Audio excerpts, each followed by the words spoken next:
Well, there were 60 of us in the class. I think it was 6 guys and the rest of us all females, all coming from different parts of New Zealand. And some of my first memories, I suppose, is thinking of one of the particular lecturers that we had. We sat in a tiered lecture theatre, the Roberts Lecture Theatre, and this particular orthopaedic surgeon who was lecturing to us had a great technique for grabbing people's attention. He was very accurate with the chalk, and he'd have a tin of chalk on the blackboard, because those days we had blackboards and not whiteboards, and you could pick up a bit of chalk and flick it to anybody around the lecture theatre who was not attending, and he was remarkably accurate. So he only needed to do this for about 1 lecture, maybe 2, and he had us all eating out of his hands after that. We just sat there and listened and absorbed and never said a word, didn't even dare look down didn't even dare write notes because you were so nervous about getting the chalk shot at you.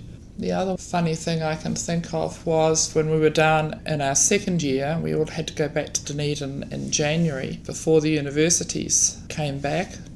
So we had to make our own fun.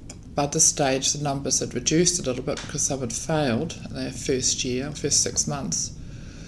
And we had a party picnic down at St Clair or St Kilda Beach, and one of our classmates who had grown up in Fiji had a ukulele, and we had this great time down at the beach. And somehow or other the next day the ODT, Otago Daily Times, carried a photograph of a group of us there, and our head of school at the time, Miss Scott she was then, deemed it unprofessional for young physiotherapy students, young physiotherapists, to be seen in such a relaxed and rather ungainly, unprofessional manner. So we were called in and lectured and told that, unless we behaved ourselves, such things as being able to wear our physiotherapy blazer in public or anything like that would be banned from us. We were not to do it. And in fact, if I recall correctly, we might have even had it for a week or 2. We weren't allowed to wear them in public. We used to wear them to training school, you see, from our homes, from our flats.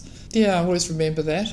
The other classes may disagree, but I believe we had quite a good vintage. Yeah, we as a group were very cohesive. We had groups within the main group, obviously, but we all got on well together and we all sort of cross-met and things, and we've been a very good class at keeping in touch. I think about 43 of us finished. There might have been a few more of us who had to do an extra period of time. And we've kept in touch over these years. We've had about 3 reunions. We're planning another one later this year. And we've got tabs on absolutely everyone. We've got just about everybody on email, and a lot of people have used that to visit and catch up with people who are living in Singapore. We had 4 Colombo Plan students in our class. One did very well as in Ann Arbor in Michigan, and 3 of the others are still in, 3 of them are still in Malaysia, and one goes between Malaysia and Perth. And we've got people scattered all around the world, and we managed to keep in touch with them. Just had a visit from somebody from Canada who went on to become a surgeon, urologist. And he had great stories to tell of the work he did in his training, which he'd done in his medical training in London. And we've always kept in touch, and anybody that comes through Wellington, we always have a reunion, have a get-together. It's a few people who haven't come to our reunions, but I think the largest number was about 38 or something that came. There were just a few that were overseas ones that didn't come. So we've had them quite regularly.